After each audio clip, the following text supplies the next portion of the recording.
Assalamualaikum warahmatullahi wabarakatuh. Perkenalkan semua, nama saya Rafael dari kelas 10S. Kali ini saya ingin menjelaskan tentang salah satu kerajaan yang ada di Indonesia, yaitu Kerajaan Kota Kapur. Mungkin banyak dari kalian yang belum tahu tentang Kerajaan Kota Kapur, karena kerajaan ini adalah salah satu kerajaan kecil, jadi belum banyak orang yang tahu. Latar Kerajaan Kota Kapur. Yang pertama, Kerajaan Kota Kapur terletak di pesisir barat daya Pulau Bangka, lepas pantai timur Sumatera.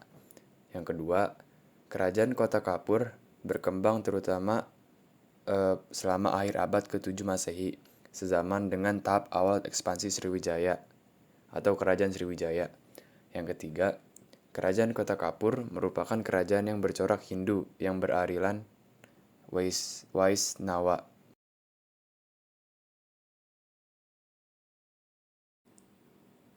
Sejarah Kerajaan Kota Kapur. Menurut situs pemerintahan Provinsi Bangka Belitung, Kerajaan Kota Kapur bukanlah jajahan Kerajaan Sriwijaya, melainkan kerajaan kecil yang mendukung berjalannya Kerajaan Sriwijaya.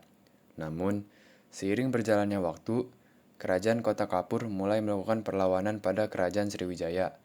Maka dari itu, lahirlah sebuah prasasti, yaitu Prasasti Kota Kapur I, yang berisikan kutukan dari salah satu seorang petinggi Kedatuan Sriwijaya.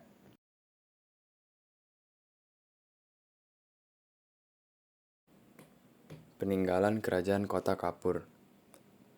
Bukti-bukti arkeologis dari Kerajaan Kota Kapur adalah temuan sebuah benteng pertahanan yang kokoh berupa dua buah tanggul sejajar berasal dari timbunan tanah dengan ketinggian sekitar 2-3 meter.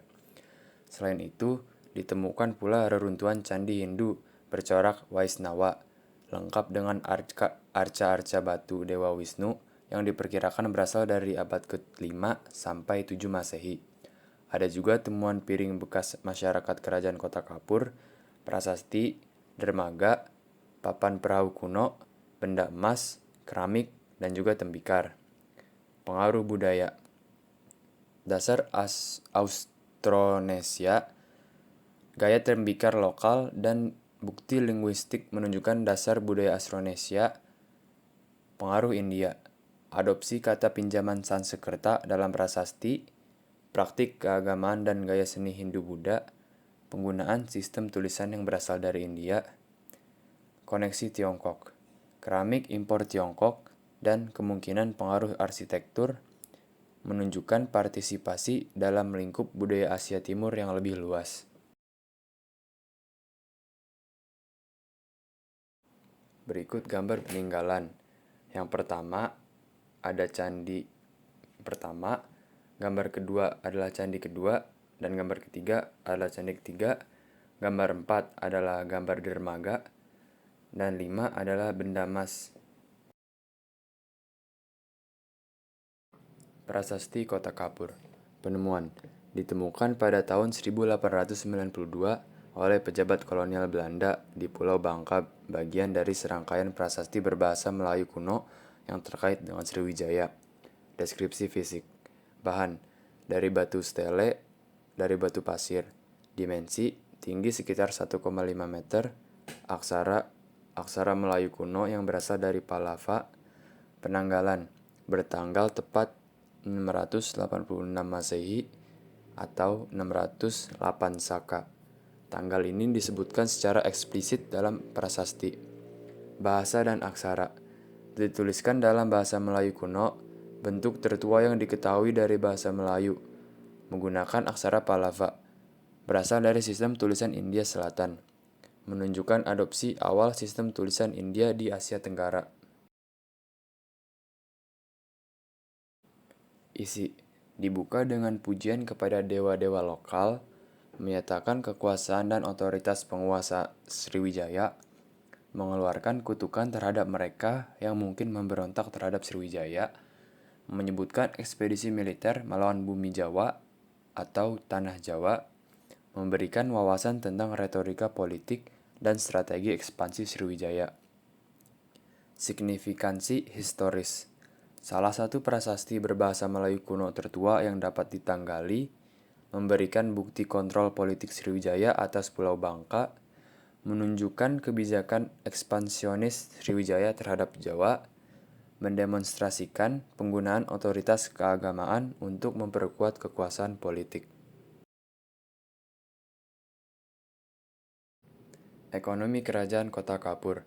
Kehidupan ekonomi Kota Kapur yang terletak di pesisir laut sebagai jalur perdagangan mengakibatkan aktivitas maritim banyak dilakukan oleh masyarakat. Selain itu, Kota Kapur terkenal akan kesuburan tanahnya, sehingga dapat menghasilkan lada dan arak yang diolah dari getah pohon aren. Nah, apakah kalian tahu kenapa Kerajaan Kota Kapur disebut Kerajaan Kota Kapur?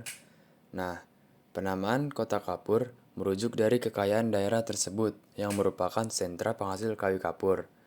Peradaban Kerajaan Kota Kapur dikarenakan pada dahulu merupakan jalur perdagangan internasional, sebab pada abad ke-7, Selat Malaka adalah pintu gerbang terpenting sebagai jalur keluar masuknya perdagangan Cina dan India ke Indonesia.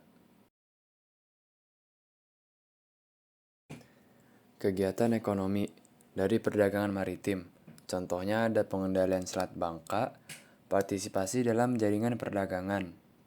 Dari sumber daya alam, ada pertambangan timah, hasil hutan, seperti kayu aromatik, resin, sarang burung, bukti pengerjaan perunggu dan besi, produksi alat, senjata, dan ornamen. Dari aspek pertanian dan perikanan, budidaya padi, perikanan, dan budidaya perairan.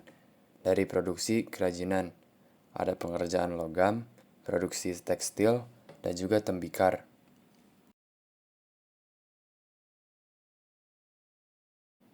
Runtuhnya Kerajaan Kota Kapur. Kalian pernah bertanya-tanya, mengapa kerajaan yang secara lokasi sangat strategis dan juga memiliki ekonomi yang bagus bisa runtuh? Inilah alasannya.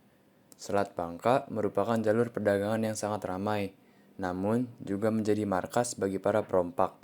Posisi strategis sebagai gerbang menuju Palembang, pusat kekuasaan Sriwijaya melalui Sungai Musi.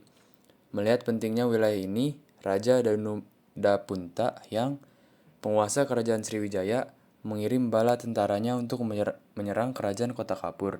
Serangan ini merupakan bagian dari strategi politik ekspansi Sriwijaya untuk menguasai seluruh jalur niaga di sepanjang garis pantai Sumatera, mulai dari Kerajaan Perlak di Aceh hingga Kerajaan Tulang Bawang di Lampung.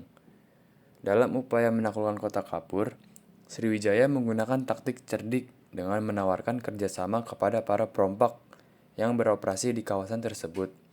Mereka ditawari kontrak untuk menjadi armada pengaman laut yang bertugas menjamin keamanan para pedagang asing yang melintas. Kesepakatan ini menandai keberhasilan Sriwijaya dalam menaklukkan daerah Bangka dan pada akhirnya menjadi penyebab runtuhnya kekuasaan Kerajaan Kota Kapur. Kedudukan Kerajaan Sriwijaya atas wilayah ini semakin dikuatkan dengan adanya Prasasti Kota Kapur. Prasasti yang berasal dari tahun 1686 Masehi ini secara eksplisit menyebutkan penguasaan Sriwijaya atas wilayah tersebut, membuktikan bahwa Kota Kapur telah jatuh ke dalam kekuasaan Imperium Maritim Sriwijaya.